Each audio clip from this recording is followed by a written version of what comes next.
Good morning, Britain.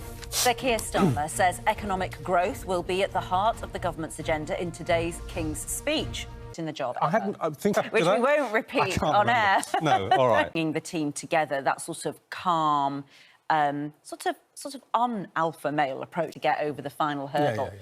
But most people that I've spoken to in the last 24 hours are sad that he's decided to leave. I wish we'd just given. Well, not that we'd given him, because actually he hasn't been pushed out. He's gone to the World Cup, because I think people feel like he was so close that could he have clinched it so high? Oh, I know. Isn't it? For that, if I'm saying 80 is too old. Absolutely. What does that say about him? Yeah. Is he too old? But it's so interesting, because the thing about the House of Lords is Keir Starmer is adamant that it's a cut-off point because it's too big. The House of Lords is too big, and you want to make it smaller. So the only way to make it smaller... You're overrated.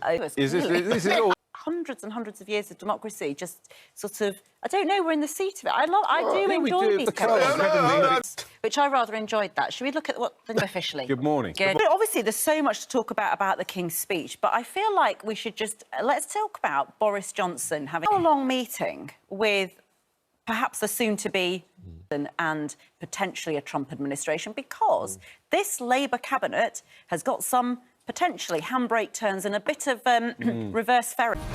Hiya, morning. Very good morning to you. The idea of a woman taking over from Gareth Southgate has already sparked mixed reactions. So many reactions from you this morning. Claire says to me, when it comes to most jobs, gender has got nothing to do with it. It's the right person that matters, yeah? Peter says, England has had a couple of foreign managers. Why not have a woman manager? Yes, well, Serena Wiegman, of course, did a great job again last night. Yes. With the Lionesses. Yep. So, yeah, I mean, we're going to be debating that a little bit later on. It hadn't really struck me. And it just never occurred to me. Whether it's controversial or hadn't occurred to you that a woman could be put... The guys strolling out, without their towels from the... Choice phrase for that this morning at 4:30 in the meeting. OK. No, but it was about... But, yeah, it's really interesting because people have talked about Gareth Southgate's sort of emotional intelligence about...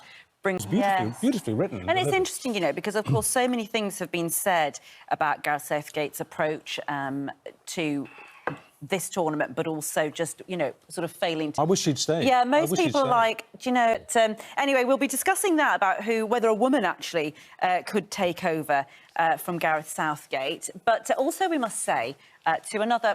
All together now. 1, 2, 3. Yeah. Happy birthday, Your Match. It's the Queen Camilla. Queen's birthday. How old is she today? She's 70. Yeah.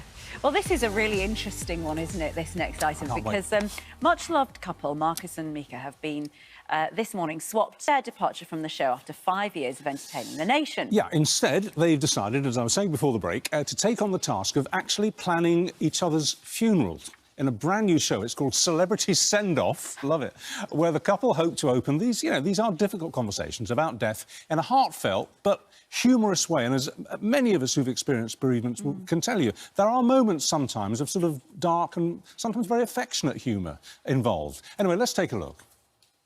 What is it, 7:59, 1 minute to 8. Here's Laura with today's weather.